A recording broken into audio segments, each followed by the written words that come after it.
Tenses की series में आज ये हमारा फ्यूचर का परफेक्ट टेंस है। अगर हम इस टेंस की पहचान की बात करें तो चुका होगा, चुकी होगी या चुके होंगे आता है, जिससे कि मैं पूरी तरह से सेटिस्फाइड नहीं हूं, क्योंकि इस टेंस की पहचान सिर्फ चुका होगा, चुकी होगी या चुके होंगे नहीं होती है। ऐसा कोई भी शब्द जिसमें गा, गे, गी आ रहा है वो फ्यूचर परफेक्ट हो सकता है, लेकिन इसकी एक शर्त है। इसकी शर्त क्या है कि जब किसी सेंटेंस के अंदर समय दिया हुआ रहेगा और उस समय को तक के माध्यम से जोड़ा जाएगा, यानी कि समय किसके साथ दिया जाएगा? तक से। अब देखिए कुछ सेंटेंसेस मैं आपके सामने बताता हूं, जैसे मैं कल 2 बजे तक जयपुर पहुंच जाऊंगा। यहां पर क्या बताया? तक। तो तक के माध्यम से हमने समय को जोड़ा, तो ये सेंटेंस किसका हो जाएगा? ये सेंटेंस हो जाएगा फ्यूचर का परफेक्ट। अब इस सेंटेंस में कहीं पर भी आपको चुका होगा, चुकी होगी या चुके होंगे नहीं दिखाई दे रहा होगा। एक और सेंटेंस लेते हैं, जैसे कि मैं शाम तक अपना होमवर्क कंप्लीट कर लूंगा। तो यहां पर भी आपको चुका होगा, चुकी होगी या चुके होंगे नहीं मिल रहा होगा।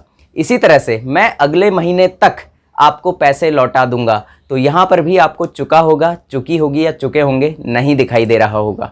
हम कह सकते हैं कि चुका होगा, चुकी होगी या चुके होंगे से फ्यूचर परफेक्ट बनता है, लेकिन पूरा बनता है ऐसा बिल्कुल गलत है। ठीक है, तो आपको क्या ध्यान रखना है? एक और चीज कि तक के माध्यम से अगर समय दिया हुआ है तो वो सेंटेंस भी किस में जाएगा? वो सेंटेंस भी हमारा फ्यूचर का परफेक्ट होगा। क्लियर है बात? चलिए अब चलते हैं एग्जाम में कैसे आएगा।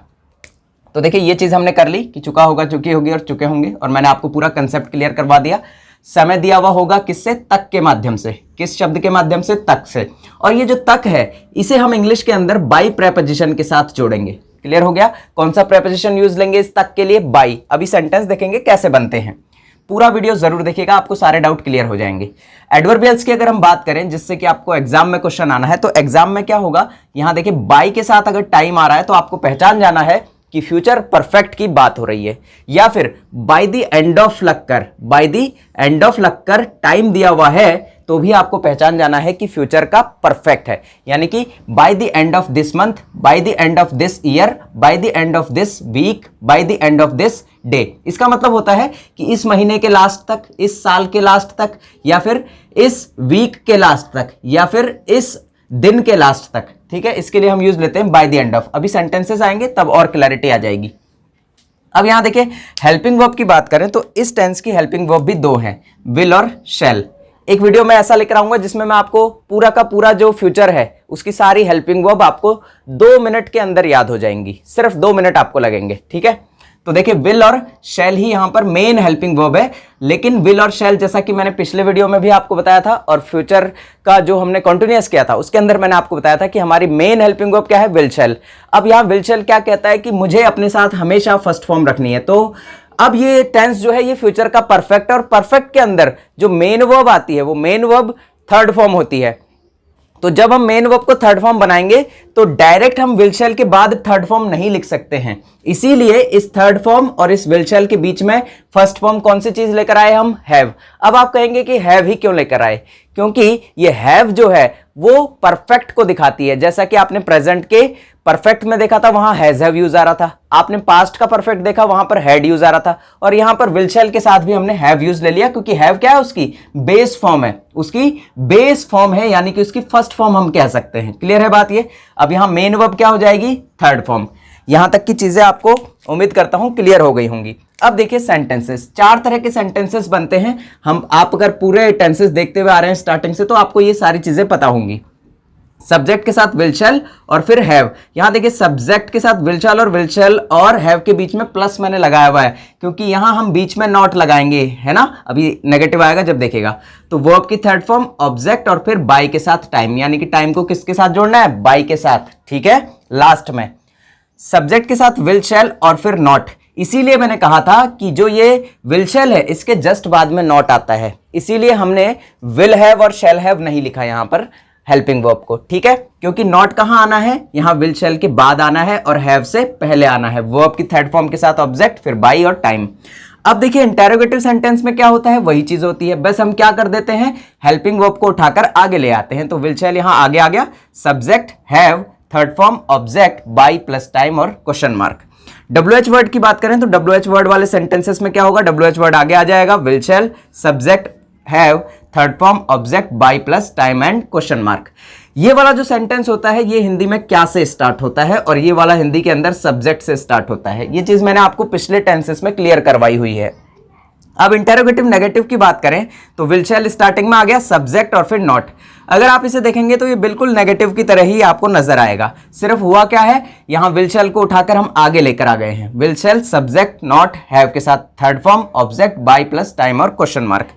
WH word will shall subject not have के साथ third form object by plus time और क्वेश्चन मार्क। तो देखिए कुछ सेंटेंसेस देखते हैं जिससे आपको क्लैरिटी आ जाएगी। देखिए वह 2025 तक जापान चला जाएगा। अब यहां चुका होगा नहीं आ रहा, लेकिन क्या आ रहा है, समय दिया हुआ है तक के माध्यम से। तो हमारा इंग्लिश क्या होगा, he will have gone to Japan by 2025, यानी कि वह 2025 तक जापान चला जाएगा।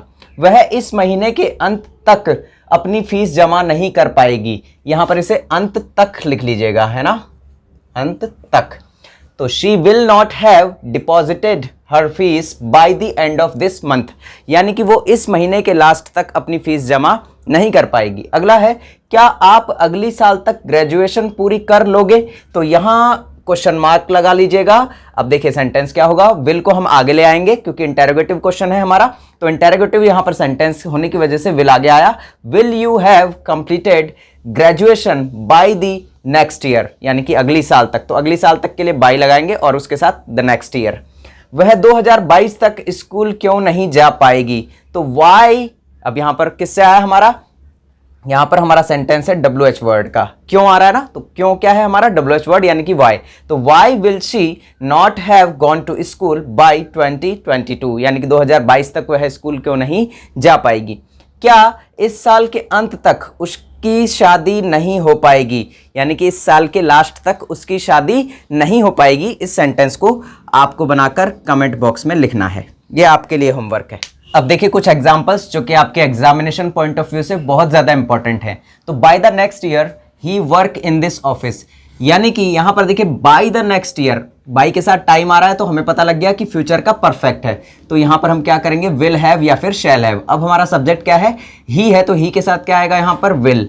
तो ही विल हैव, यहां वर्क था तो थर्ड फॉर्म हो जाएगा, ही will have worked in this office. यहां विल किसके साथ आता है और शैल किसके साथ आता है, ये मैं आपको पहले ही बता चुका हूं, ठीक है।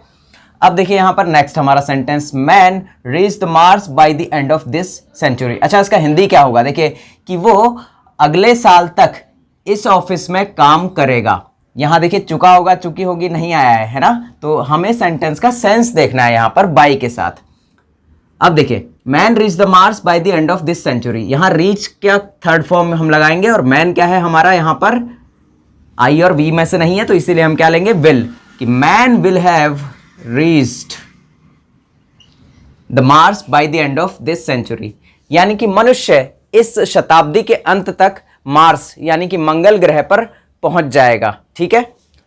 सेंचुरी का मतलब होता है शताब्दी या सदी, ठीक है। 100 ईयर्स यानी कि 100 सालों का जो समय होता है उसे सेंचुरी कहते हैं। You do my work by next Monday, अब यहां फिर से क्या आया है, यू, और यू के साथ बाई आया है, यहां पर देखिए बाई द नेक्स्ट मंडे, यानी कि बाई के साथ टाइम आया तो हमें पहचान जाना है कि फ्यूचर का परफेक्ट है। तो यू के साथ क्या यूज करते हैं हम, विल, यू विल हैव। अब यहां क्या था, यहां था कि डू, तो डू का थर्ड फॉर्म क्या हो जाएगा, done. You will have done my work by next Monday, कि तुम अगले मंडे तक मेरा काम पूरा कर दोगे, है ना, ये वाली बात।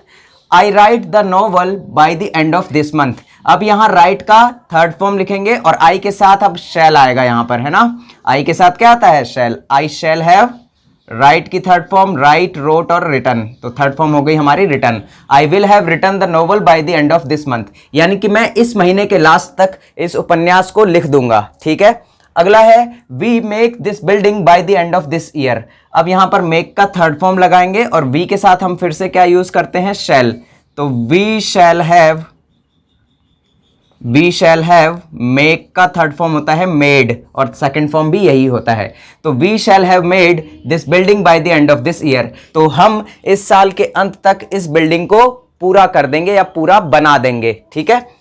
By tomorrow morning the building white wash, अब यहां व्हाइट वॉश दिया हुआ है, व्हाइट वॉश का मतलब होता है सफेदी करना, वो पुताई करना बोलते हैं ना, बिल्डिंग को कलर करना, उसे वाइट वॉश कहा जाता है। तो यहाँ पर क्या होगा, बिल्डिंग हमारा कैसा है सब्जेक्ट, यहाँ बिल्डिंग हमारा सब्जेक्ट है कैसा, जो कि आई और वी में से नहीं है, तो विल आएगा, है ना। तो the building will have white washed, यहाँ देखिए इसका थर्ड फॉर्म होगा वाइट वॉश, क्योंकि वॉश यहाँ पर मेन हमारी हेल्पिंग वर्ब है। तो क्या हो जाएगा कि कल सुबह तक इस बिल्डिंग को जो है उस पर क्या कर दिया जाएगा, कलर कर दिया जाएगा, यानी कि वाइट वॉश कर दिया जाएगा। शी कम बाई 2 o'clock, अब यहां देखिए शी के साथ हम क्या लगाएंगे, फिर से विल लगाएंगे, तो शी विल हैव, और कम का थर्ड फॉर्म भी क्या होता है, कम होता है, सेकंड फॉर्म केम होता है, और इसका हिंदी क्या हो जाएगा कि वह 2 बजे तक आ जाएगी। तो इस तरह से आपका फ्यूचर परफेक्ट कंप्लीट होता है। उम्मीद करता हूं कि आपको सारी चीजें क्लियर हो गई होंगी। अगर सारी चीजें क्लियर हो गई हो तो वीडियो को लाइक कर दीजिएगा, और चैनल पर पहली बार आए हैं तो चैनल को सब्सक्राइब जरूर कर लीजिएगा, और वीडियो को ज्यादा से ज्यादा लोगों तक शेयर जरूर करें ताकि बाकी लोग भी ये सारी चीजें सीख सकें। Thanks a lot for watching this video.